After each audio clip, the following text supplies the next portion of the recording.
So, colleagues, students and friends of the university, good evening and welcome to this inaugural lecture by Professor Seán Allan, Professor of German and head of our School of Modern Languages. Professor Allan has a BA and an MA in German, French and Linguistics,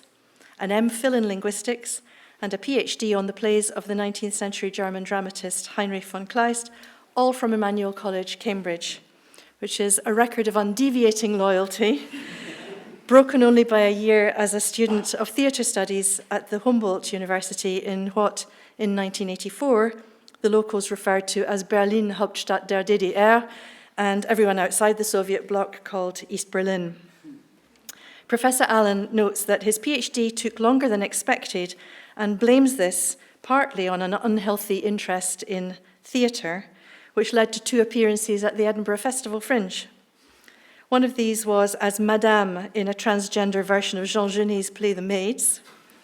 The other was as a saxophonist in the Cambridge Footlights Review, The Cellar Tapes, starring Stephen Fry, Hugh Laurie and Emma Thompson. At the time, I'm sure his supervisor tuttied a bit over any delays to the doctoral thesis.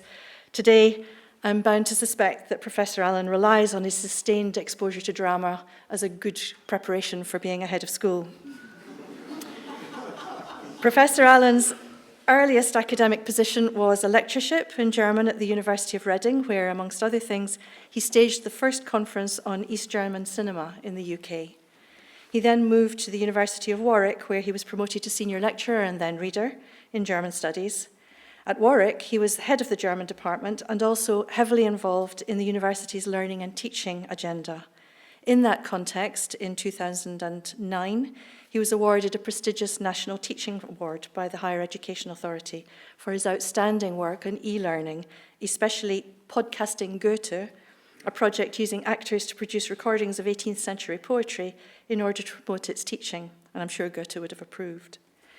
In 2016, Professor Allan joined us at the University of St Andrews as Professor of German, and he took up the role of Director of Teaching before becoming head of school last year. Professor Allan's research has 2 main points of focus. The first lies in the culture of the European Enlightenment and what its representation, for example, through film, music, and literature, can tell us about contemporary politics, society, and aesthetics. The second looks at the transnational dimension of post-war socialist cinema. Professor Allan's publications include 4 books on Kleist and 3 on East German cinema, 2 collaborative Kleist volumes, Konstruktive und destruktive Funktionen der Gewalt, 2012, and Unverhoffte Wirkungen, Erziehung und Gewalt, 2014, resulted from a large AHRC-funded project on the discourses of education and violence in the 18th and 19th centuries. This work was also the basis for a Radio 3 documentary and an impact case study. Professor Allan's recent research has focused more on East German cinema. In 2016, together with Sebastian Heiduschke, he produced Reimagining DEFA, East German cinema in its national and transnational contexts, which explored the figure of Dean Reed, an unusual example of an American who left the USA for East Germany in the 1970s and became perhaps the best-known rock star in the Eastern Bloc. I don't know how readily Spangles were available in the 1970s in the Eastern Bloc. That was what you needed in the 70s in the West, anyway. Professor Allan's latest book, out this year and supported by a Leverhulme Research Grant, is a monograph entitled Screening Art, Modernist Aesthetics and the Socialist Imaginary in East German Cinema. The book investigates questions of intermediality and spans film, literature, music, and the visual arts. However, he hasn't abandoned the 19th century, as you will see from tonight's lecture, and also from a conference he's organising in the Bayer Theatre on 2nd and 3rd of May, entitled Inspiration Bonaparte, German Culture and Napoleonic Occupation. Finally, let me add that, importantly, Professor Allan has also brought his expertise to wider audiences in various other ways. He's responsible, for example, for a number of translations, several of them completed jointly with the great translator Ralph Mannheim, and a couple of these texts have been performed at the Royal National Theatre London and off-Broadway in New York. He's given public lectures in the UK and USA, has written accompanying notes for DVDs of important German films, and has acted as an advisor on German drama to the RSC and Royal National Theatre. Beyond these many intellectual and artistic accomplishments, Professor Allan is known as a friendly and collegial presence around the university and as a ferociously good tennis player with a reputedly killer forehand. I'm quite sure he will ace tonight's lecture, which is entitled Redesigning Utopia, Enlightenment, Optimism and the Socialist Imaginary in Post-War Europe. Seán, I'm looking forward tremendously to your lecture, and the floor is yours.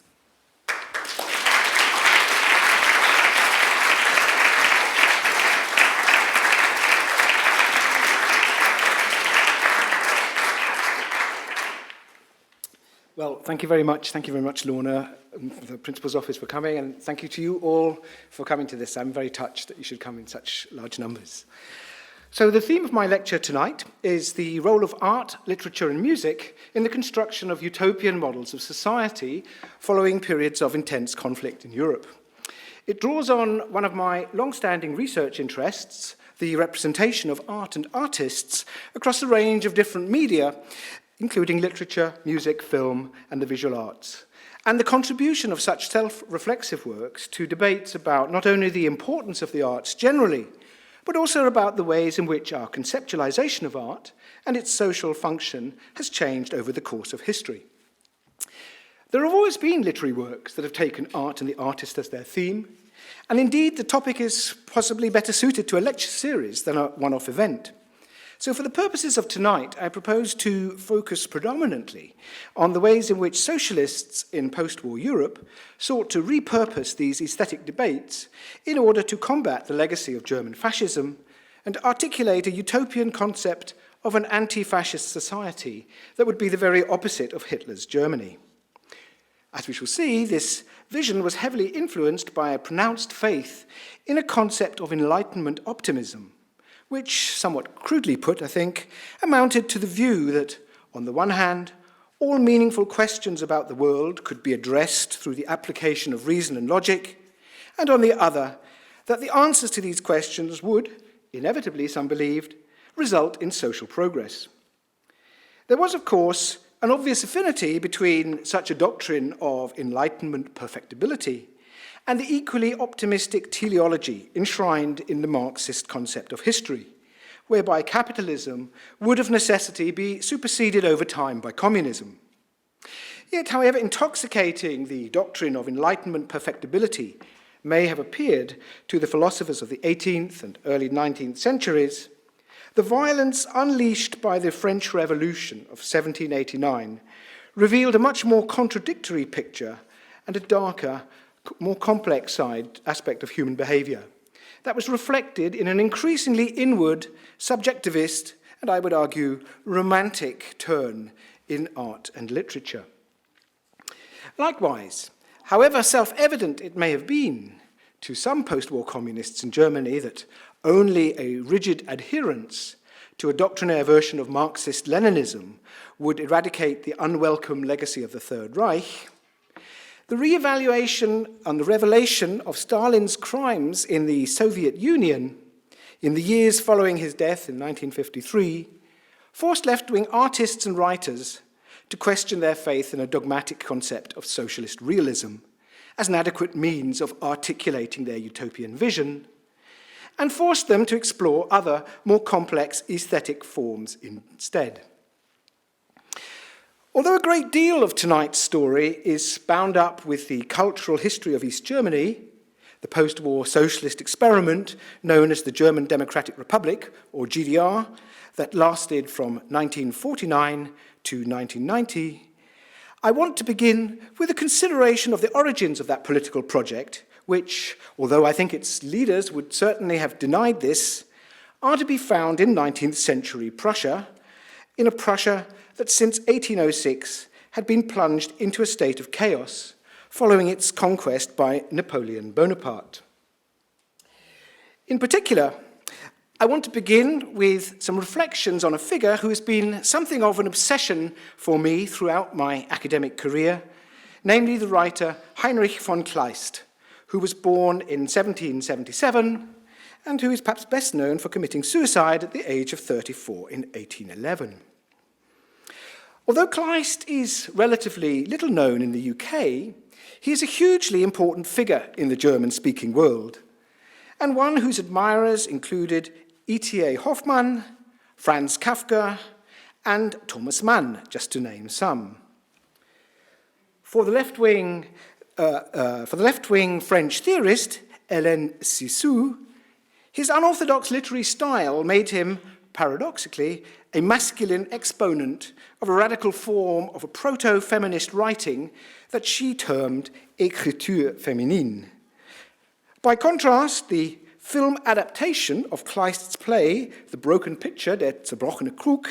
starring Emil Jannings, was widely reported to be Adolf Hitler's all-time favorite film. So Kleist offers a little bit of something for everyone, you might say.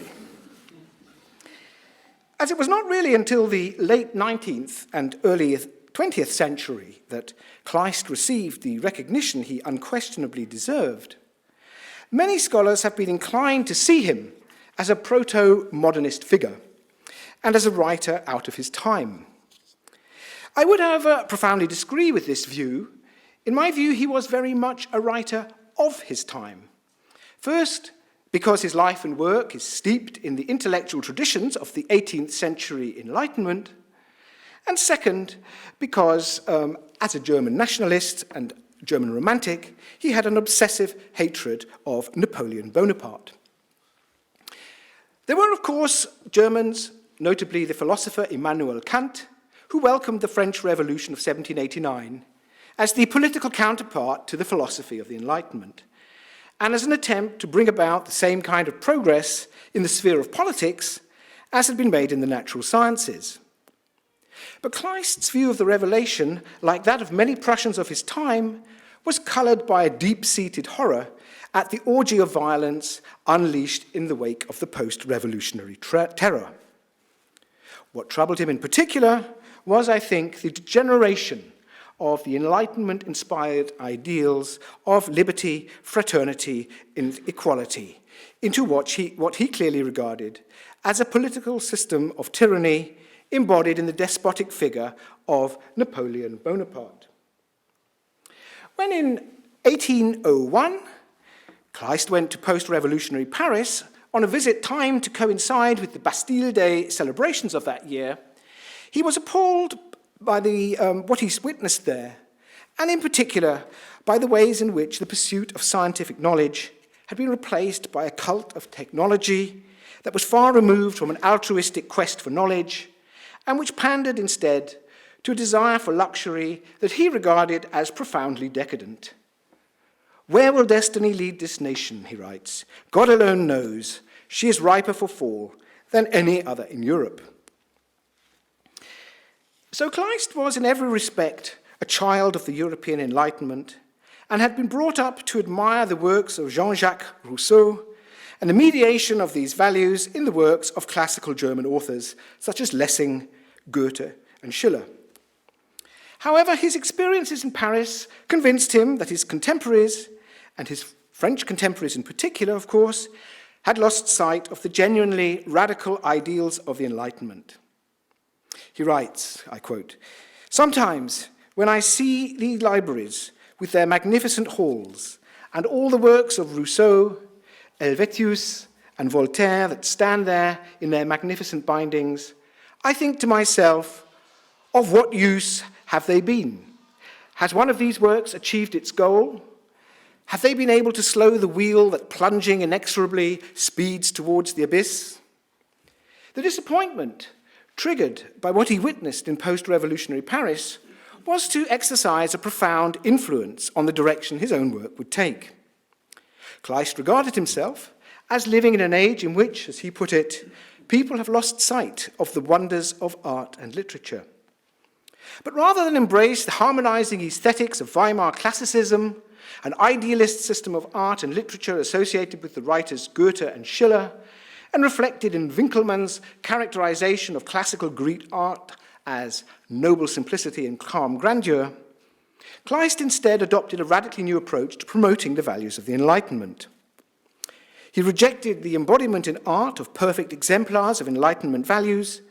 and he embarked instead on a sustained analysis for the reasons of the collapse of such values, by turning his attention, on the one hand, to the study of depravity and vice, and on the other, by exploring the experiences of those who, by virtue of their gender and or race, appeared to have been marginalized from the Enlightenment project. I think this goes some way to explaining Kleist's almost obsessive interest in perhaps the two key questions of his age. On the one hand, education and the transmission of values from one generation to the next, and on the other, violence, and in particular, the causes of violence. His indebtedness to the French philosopher Rousseau is reflected in the number of his plays and stories that revolve around education, and it is striking that almost all of his works feature scenes of extraordinary violence. In Penthesilea, a play that draws its inspiration from the Iliad and the violence of the ancient world, the Amazon queen Penthesilea defeats the Greek warrior Achilles in battle, and humiliated by his inability to understand the principles of her matriarchal society and the code of love enshrined in Amazon law, devours his corpse on stage in an act of atavistic revenge designed to restore her self-esteem. In The Betrothal in San Domingo, the Swiss mercenary Gustave, fighting the slave uprising on the French colony of Saint-Domingue, receives a harsh lesson in the contradictions of a white Eurocentric concept of enlightenment delivered by an elderly mulatto slave who's been sexually exploited and humiliated by her enlightened white Parisian owner. It is, I think, easy to understand why contemporary readers and critics in the early 19th century found the violence of Kleist's work hard to take, and like Goethe, regarded his writing as sick and diametrically opposed to their Enlightenment ideals. But everything we know about Kleist suggests that he himself did not believe that his work was fundamentally at odds with those values of the Enlightenment, such as individual autonomy, moral freedom, and tolerance, that underpinned the neoclassical agenda of his contemporaries. What his works set out to offer is an analysis ex negativo of why the values of enlightenment sometimes break down and why the pursuit of virtue does not automatically result in happiness, and why advances in science and social progress do not always go hand in hand. But what they also demonstrate, I think, is a much more general principle about artistic creativity, namely that whenever artists and writers fall into the trap of imitating the great works of their literary precursors, the almost inevitable result is a loss of quality and a reduction of the original revolutionary thrust of the ideas embodied in such works to sentimental cliches that no longer resonate with contemporary audiences. So innovation, Kleist suggests, is everything, and to stand still is to stagnate. We can get some sense of this from reading Kleist's fictional Letter from a Young Poet to a Young Painter of 1810, where the young poet of the essay's title criticizes the aspiring painter for being so completely in awe of the superlative qualities of the old masters he's copying, a condition he refers to as a form of subjugation, but he's unable to do anything other than simply copy what is there. This kind of aesthetic stagnation, also that results from the endless imitation of what already exists, is also evident in the sphere of ethics. In another essay of 1810, entitled The Very Last Word on Modern Educational Theory, Kleist takes a swipe at his neoclassical contemporaries and challenges the assumption implicit in certain forms of idealist art that the best way to develop an independent sense of morality is to imitate existing role models. In Kleist's view, virtue is not something to be imitated, but rather something to be discovered through an empirical process of trial and error. And since discovery requires a more active involvement on the individual's part than imitation, he resolves to expose his pupils to all manner of depravity and error in an attempt to lead them to virtue via an active rejection of vice. In short, an approach that rejects any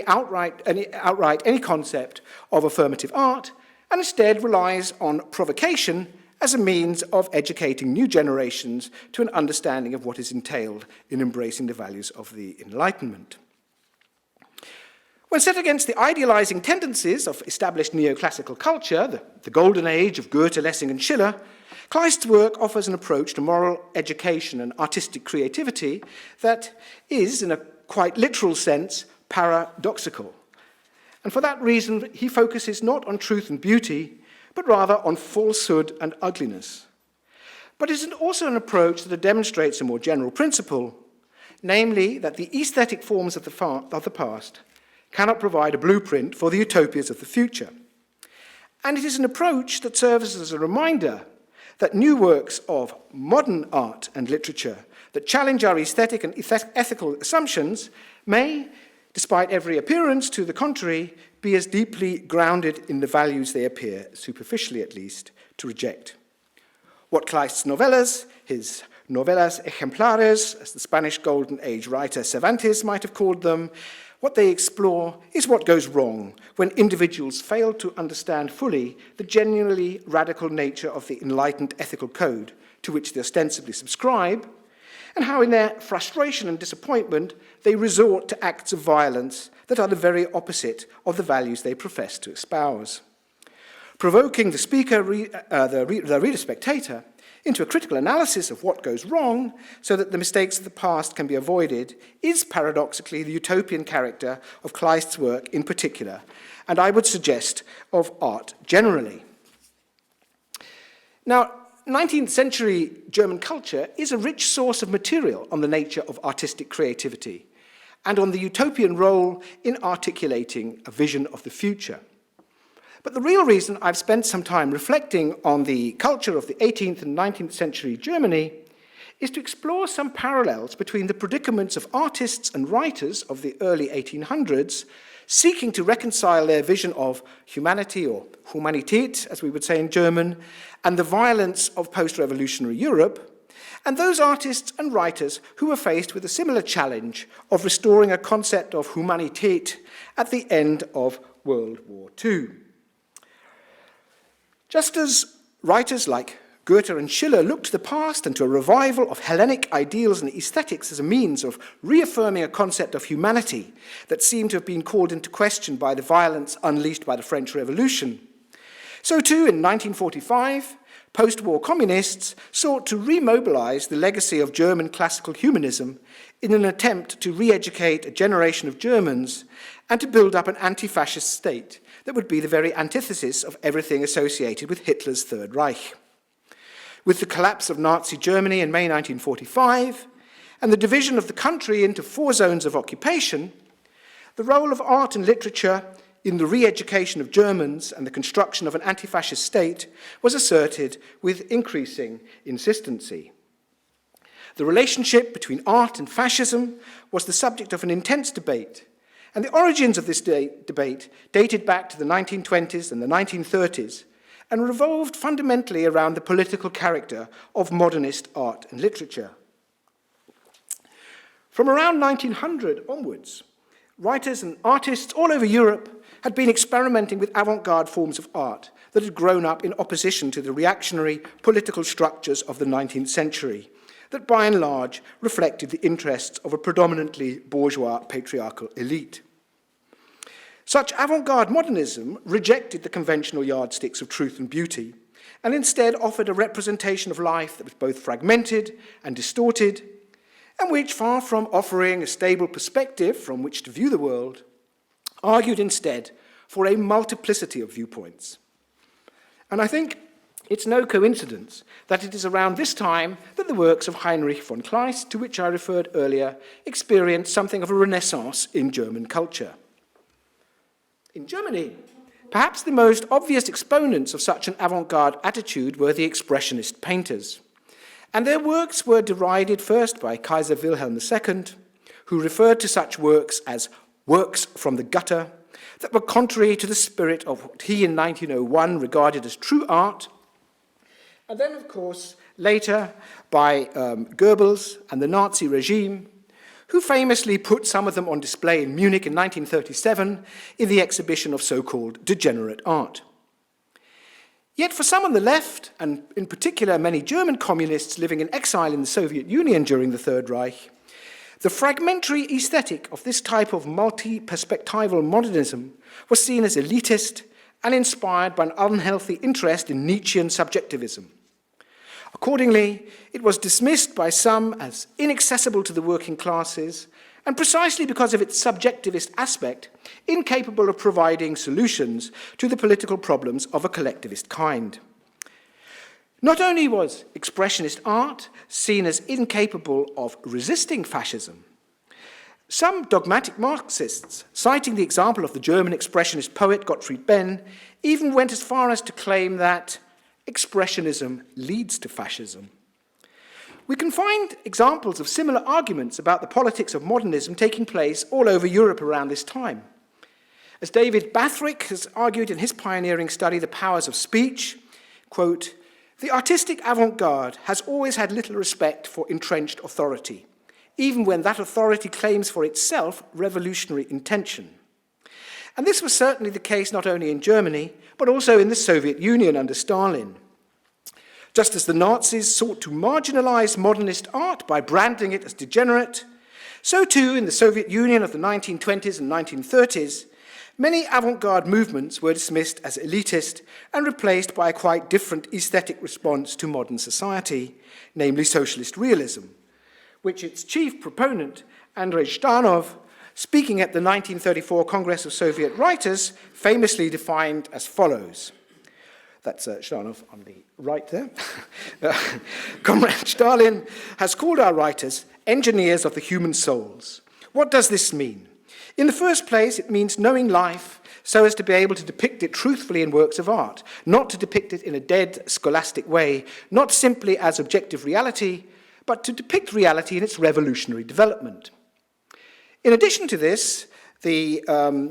truthfulness and historical correctness of the artistic portrayal should be combined with the ideological remoulding of the toiling people in the spirit of socialism. This method in belles lettres and literary criticism is what we call the method of socialist realism. That's the end of the quote.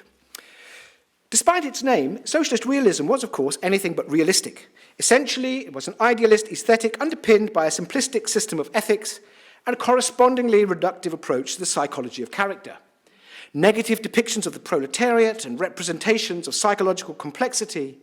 were both seen as incompatible with a utopian narrative of historical progress in which positive socialist heroes led the working classes to a future in which class conflict would finally be overcome. What Zhdanov's new doctrine of socialist realism, or revolutionary romanticism as he sometimes called it, entailed in practice was the idealization of proletarian figures coupled with a teleological narrative culminating in the triumph of socialism. In short, it entailed the rejection of a paradoxical approach to art and literature in favor of one that, in setting up ideal exemplars, was essentially affirmative. From the perspective of today, it's tempting to dismiss socialist realism as a monolithic and reactionary aesthetic.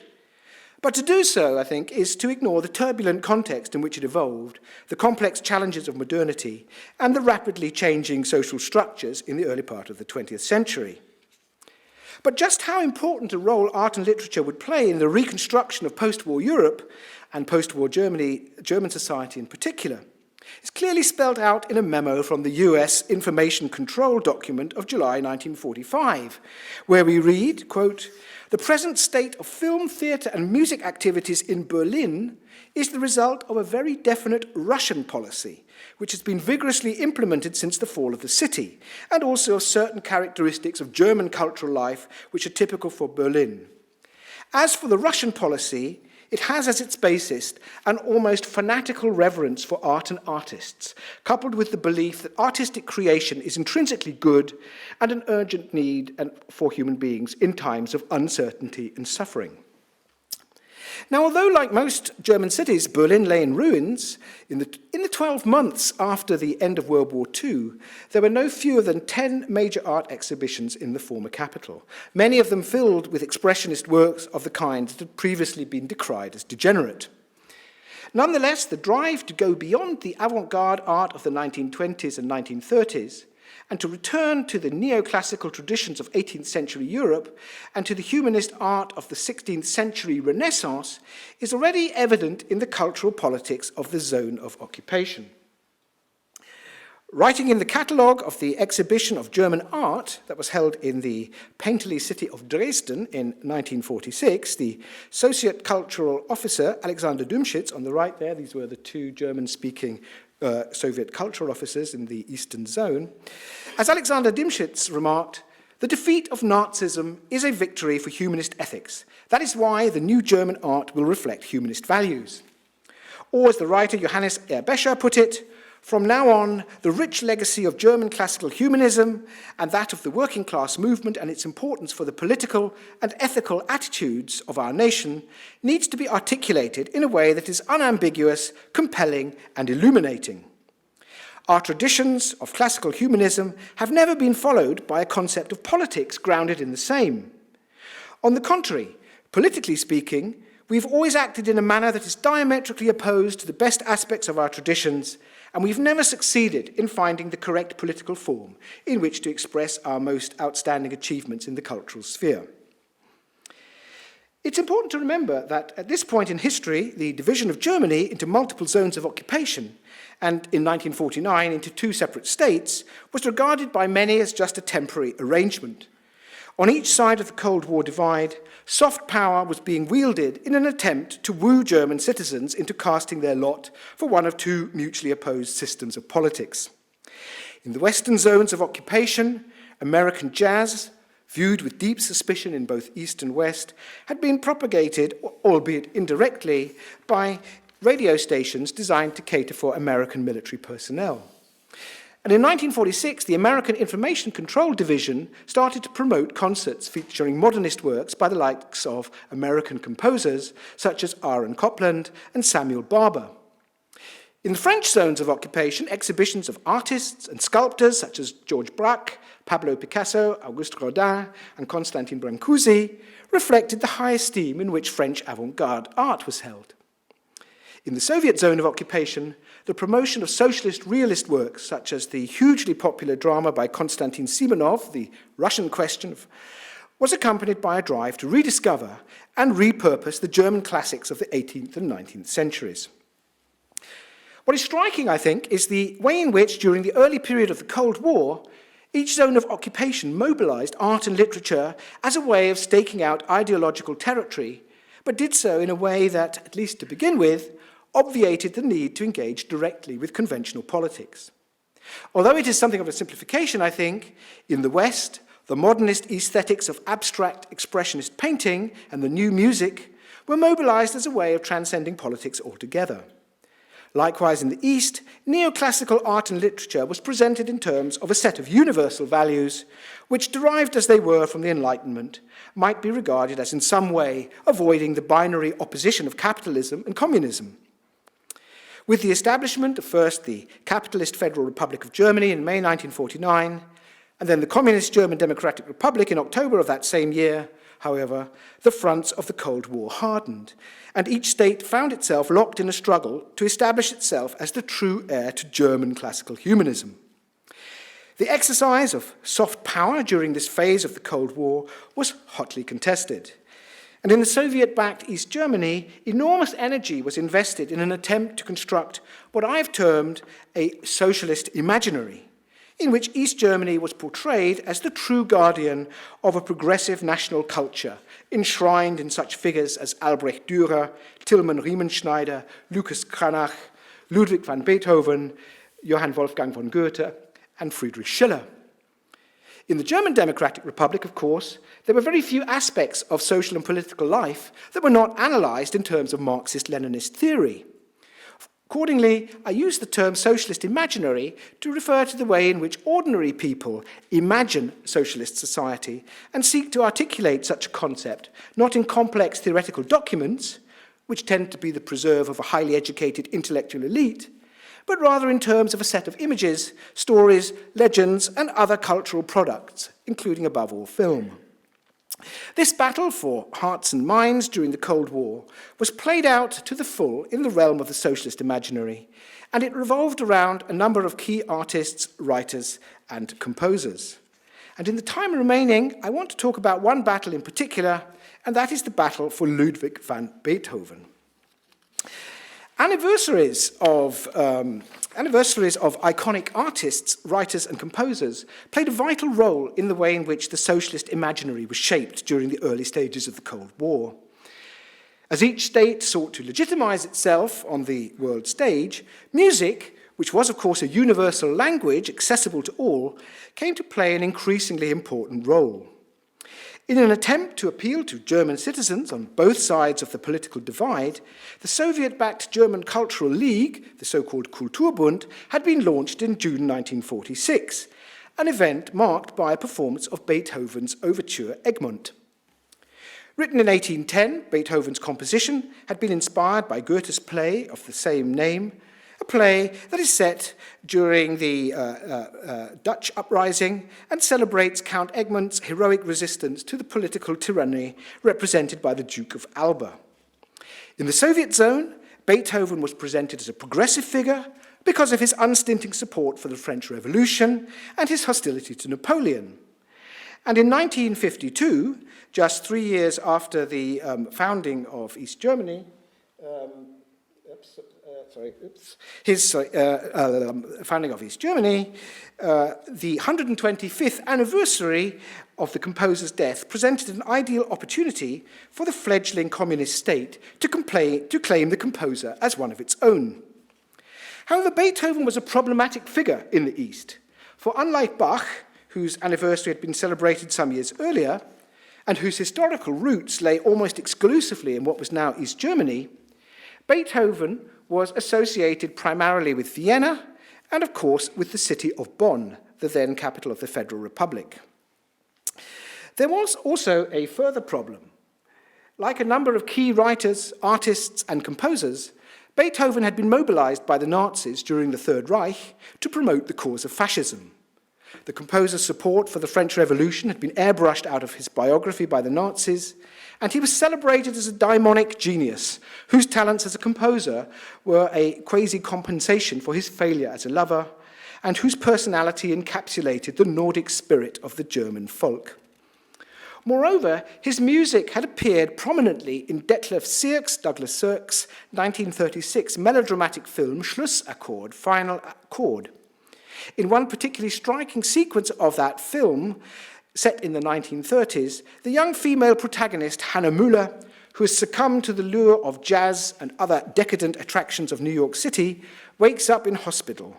There, having listened to the finale of Beethoven's Ninth Symphony on her bedside radio, she is miraculously revitalized by the Ode to Joy and inspired to return to Hitler's Germany and rejoin her child from whom she has become estranged. Confronted with such a legacy, one of the most urgent tasks for East German filmmakers was to provide an ideological corrective to the Nazi legacy of Beethoven as a folkish cult figure and a champion of the irrational. A further difficulty for both filmmakers and musicologists was the need to show how music that by and large had been composed for and dedicated to the composer's aristocratic patrons, including Count Razumovsky, could be realigned with the progressive forces of history and reclaimed for a working-class audience. The new cultural political agenda was already in place in the early part of 1952 with the release of a bulletin for the East German newsreel entitled A Beethoven Evening at the Gröditz Steelworks. It's the picture on the top left there. A bulletin that reflected the ruling Socialist Unity Party's view that in stark contrast to abstruse avant-garde work, classical works of art from the past could and indeed should be appreciated by the working classes. In Max Jarp's documentary, Ludwig van Beethoven, that was released in 1954 in the wake of the anniversary celebrations, every reference to the patronage of Count Razumovsky is complemented by a voiceover emphasizing Beethoven's enduring interest in vernacular German folk song tradition and reminding the viewer that however dependent the composer may have been on his aristocratic patrons for financial support, he never adopted a position of moral or political subservience. The film also contains an extended sequence from Beethoven's 1805 opera Fidelio, in which the prisoner's chorus offers up a celebration of freedom. Oh, what a joy in the open air freely to breathe again. Up here alone is life, the dungeon is a grave. While those words, the words of the chorus, could hardly have failed to resonate with post-war German audiences, whose memories of prisoner of war camps were all too fresh, the stylistic similarities between the staging of the opera's finale here and the sequences of massed crowds with many socialist realist East German films of the late 1940s and 50s end suggests a line of continuity that would connect the emancipatory impulse of German classical humanism with its reinvention in East Germany in the form of socialist realist cinema. Finally, sequences of East German children portrayed to a background of the Ninth Symphony reflected that tradition of deploying the composer's music to generate political affect that can be traced back to Sirk's melodrama Final Accord and beyond. Indeed, during the years 1956 to 64, when the two German states competed at the Olympics as the united team of Germany, Beethoven's Ninth Symphony was played instead of the national anthems whenever a German athlete won a medal. So although Max Jarp's documentary is steeped in the propagandist aesthetics of the Cold War, Beethoven emerges unambiguously as a progressive figure whose life and works reflected a concept of Enlightenment optimism that is typical of many works across all the arts in the 1950s. Yet just a few months before the release of the documentary,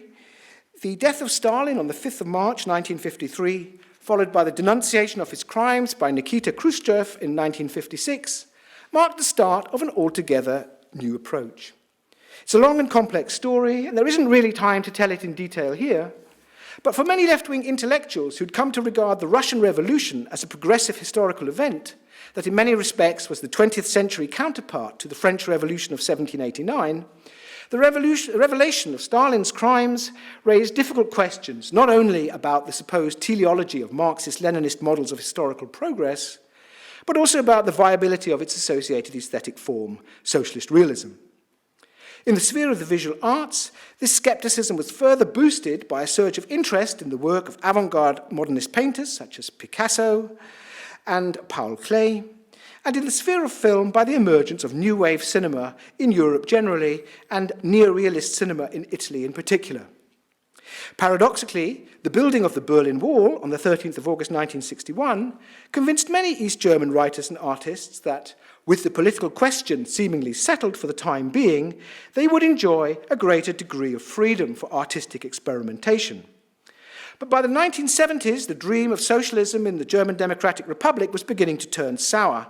and far from serving up a workers' and peasants' paradise, the attempt to try and keep pace with the material standards of the neighboring Federal Republic and the constant raising of productivity norms was resulting in an increasing phenomenon of alienation. And alienation, of course, was regarded as an effect of capitalism and so theoretically out of place, at least in a planned socialist economy. Many East Germans were dissatisfied with this instrumentalization of reason in the service of what was euphemistically termed real existing socialism, and it's perhaps hardly surprising that in the 1970s, the Enlightenment model of culture that, albeit in modulated form, had underpinned the aesthetics of socialist realism, came to be challenged by a revival of romantic thought that once again re-emphasized the importance of individual subjectivity. This revival of interest in romantic subjectivity, the renewed interest in such anti-establishment figures as Novalis, Kleist, and the poet Hölderlin, was symptomatic of a pronounced loss of faith in teleological models of history, whether grounded in Marxism in the East or the economics of free market capitalism in the West. So here I would suggest is the connection to the earlier part of my lecture on Heinrich von Kleist. Kleist's disappointment at what he regarded as the failure of post-revolutionary Napoleonic France to nurture the ideals of the Enlightenment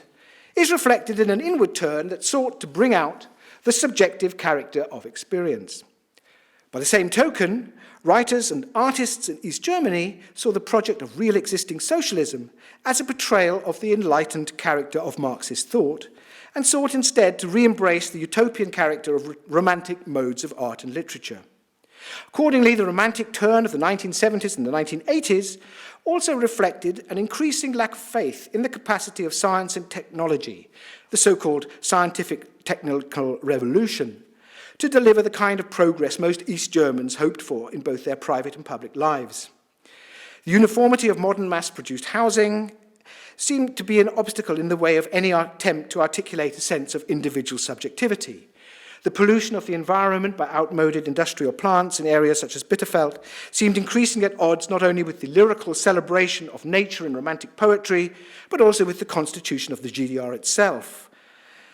And finally, the binary rhetoric of the Cold War came to be associated with the form of patriarchal logic that from the late 1960s onwards was increasingly undermined by the rise of feminism and alternative models that celebrated differences rather than homogeneity.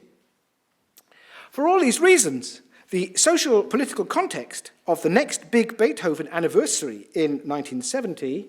the year 1970, the bicentenary of the composer's birth, was quite different to that of 1952. In addition, the year 1970 marked the occasion of another major anniversary in the socialist calendar, namely the centenary of Lenin's birth. That and the Russian revolutionaries' much-quoted remark on the impact of listening to Beethoven's Appassionata, what marvelous things human beings can achieve, provided a perfect opportunity for the East German government to link the two events in the socialist imaginary. But whereas in the early 1950s, Beethoven's music had been associated with the revolutionary heroism of Egmont, Fidelio, and the Ninth Symphony, as the Edinburgh-based musicologist Elaine Kelly has noted, even in East Germany, a more differentiated picture of the composer was beginning to emerge, and one in which the Enlightenment optimism of Beethoven's early work was seen as overshadowed by the somber tones of the late works. This newly discovered ambivalence is reflected in one of the key East German artist films of the 1970s, Horst Seemann's Beethoven's Days from a Life, that was released in 1976.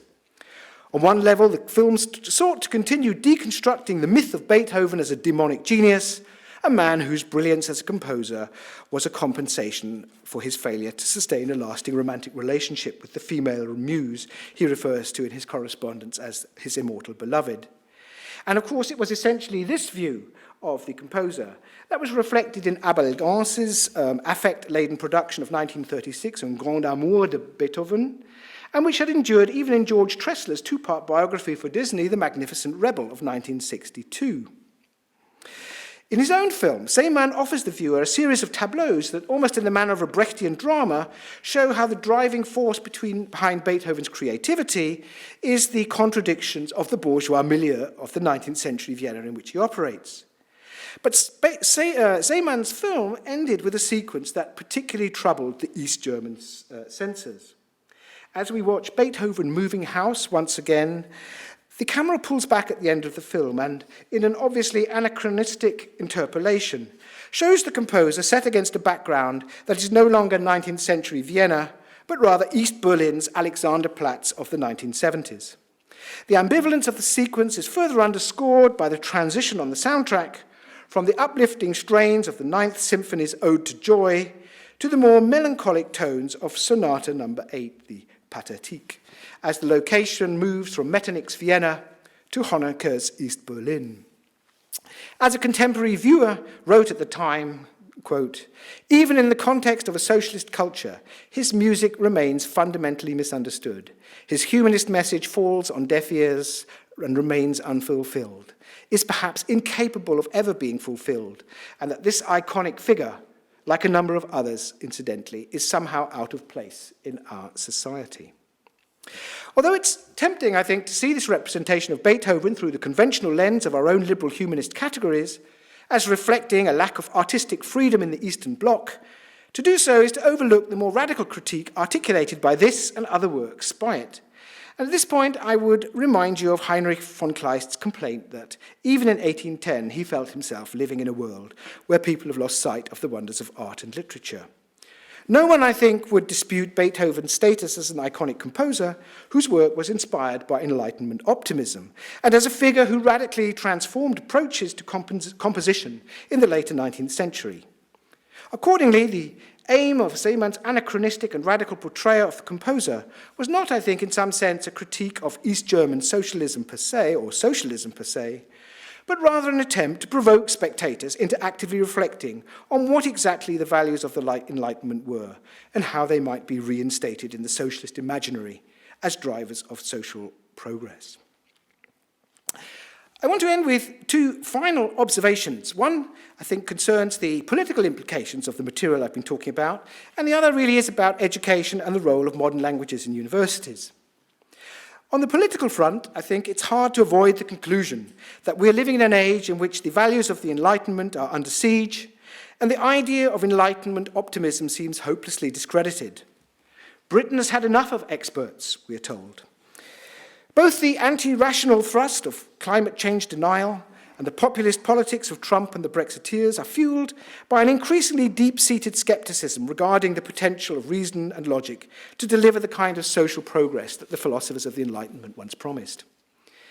This disappointment is, however, itself, I think, a failure to understand that the values of the Enlightenment cannot of their own accord deliver the improvements they promise. Rather, these values need to be subjected to a constant process of interrogation if they are not to ossify into worn-out cliches that everybody's heard of, but few really grasp. All the writers and artists I've talked about above experienced something like that sense of disappointment that Heinrich von Kleist experienced when he went to Paris and witnessed the degeneration of the ideals of the Enlightenment in post-revolutionary France. Nonetheless, having recognized that these ideals could not be revitalized through a straightforward recycling of pre-existing literary and artistic forms, by a return to the classics, one might say, all of these artists sought to preserve the vitality of those Enlightenment ideals in their own work through a blend of reverence tempered with a healthy iconoclasm.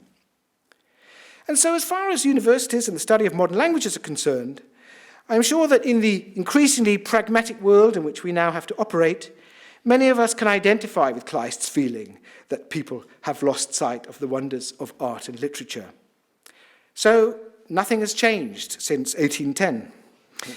And I hope you appreciate my lecture really reflects my own commitment to the study of literature, and indeed literature from what is rather euphemistically called the earlier period, i.e. pre-1945. But it also reflects my belief in the need for the disciplines of modern languages to embrace not just the canonical texts of our respective literatures, but to broaden our field of inquiry so that it encompasses a wide range of cultural forms, spanning film, painting, and the visual arts, and possibly even popular culture. In my experience, it is this multifaceted approach to the study of culture that makes modern languages the exciting discipline it is, and it is precisely the rediscovery of these ideas of the Enlightenment in such new context that inspires some students to look back at their 18th century origins through new eyes and with renewed enthusiasm. Of course, it's always tempting to succumb to the view that if we could only just dig our heels in and hold the line in these difficult times, we might be lucky and succeed in preserving the old ways of doing things. But to take such a stand would, in my view, be to look backwards, not forwards, and as all the figures I've discussed in tonight's lecture have demonstrated, any attempt to embrace the future by seeking refuge in the past seems doomed from the outset. Thank you very much.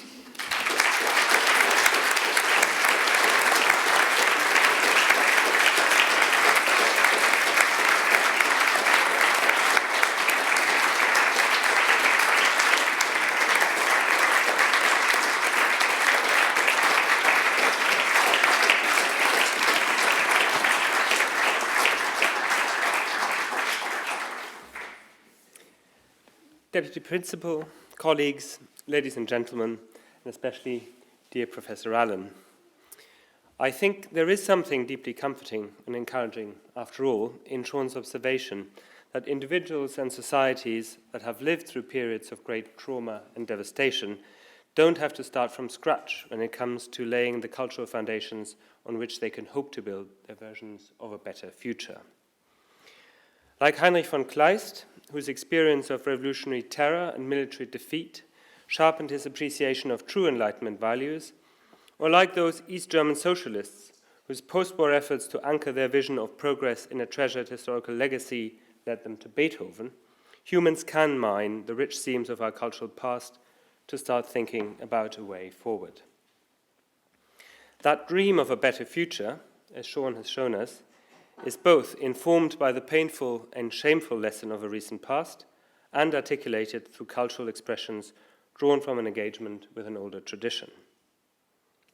As tonight's lecture has demonstrated very powerfully, the analysis of these processes must not be undertaken naively or nostalgically or let alone cynically, but in the subtle and critical manner that informs modern cultural studies. Just like Seán has done, It must employ a wide range of approaches to different cultural manifestations, such as literature or music, and must reflect an awareness of historical depth as well as of changing contexts. When viewed in this way, both case studies that we've learned about tonight, Kleist's attitude to materialism and brutality, and the GDR's appropriation of Germany's cultural past, yield highly ambivalent findings. Kleist gently wrote to his sister in 1799 that, quote, "Every day one should at least read a good poem, view a beautiful painting, listen to a gentle song, or address a friend with a cordial word. To form the beautiful, I want to say the human part of our being." But he was also the man who furiously exhorted his German compatriots in 1809 to dam the Rhine with the corpses of the French occupiers. As such, the hateful Kleist became part of the cultural arsenal used and abused by the Nazis to build their very own dystopias. And as a teenager growing up in West Berlin and occasionally watching East German television or buying cheap books during day trips to East Berlin, I vividly remember the East German attempt to divide German history neatly into Tradition und Erbe, tradition and inheritance. Tradition encompassed all the progressive elements that flowed naturally towards the socialist ideals of the German Democratic Republic. Martin Luther, Thomas Müntzer, Ludwig van Beethoven, and eventually even the Prussian reformers of the early 19th century suddenly featured wonderfully alongside such luminaries as Karl Marx, Friedrich Engels, Ernst Thälmann, or Clara Zetkin. Erbe, inheritance, on the other hand, described all the unwanted historical debris of the German past that the GDR had gloriously overcome: militarism, reactionary thinking, aristocracy, nationalism, and all that. As the GDR's surprising embrace of parts of Prussian history in the 1980s showed, however, the dividing line between tradition and inheritance was more permeable than one might have thought. Once again, the old quip was confirmed that in a socialist system, the future is always certain, but the past is constantly changing.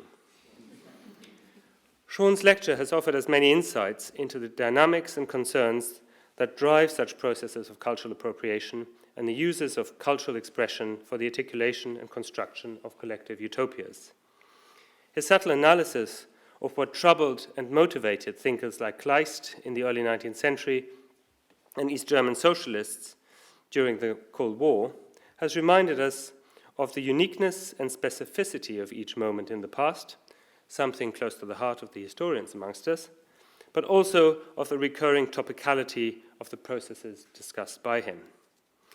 We cannot know yet to which soothing cultural tradition we can turn, which good poems to read, beautiful pictures to view, or gentle songs to sing,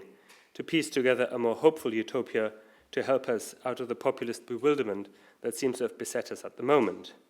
But we can be sure that we will understand our choices and their import better if we have scholars like Seán to explore them for us. So for this, thank you very much.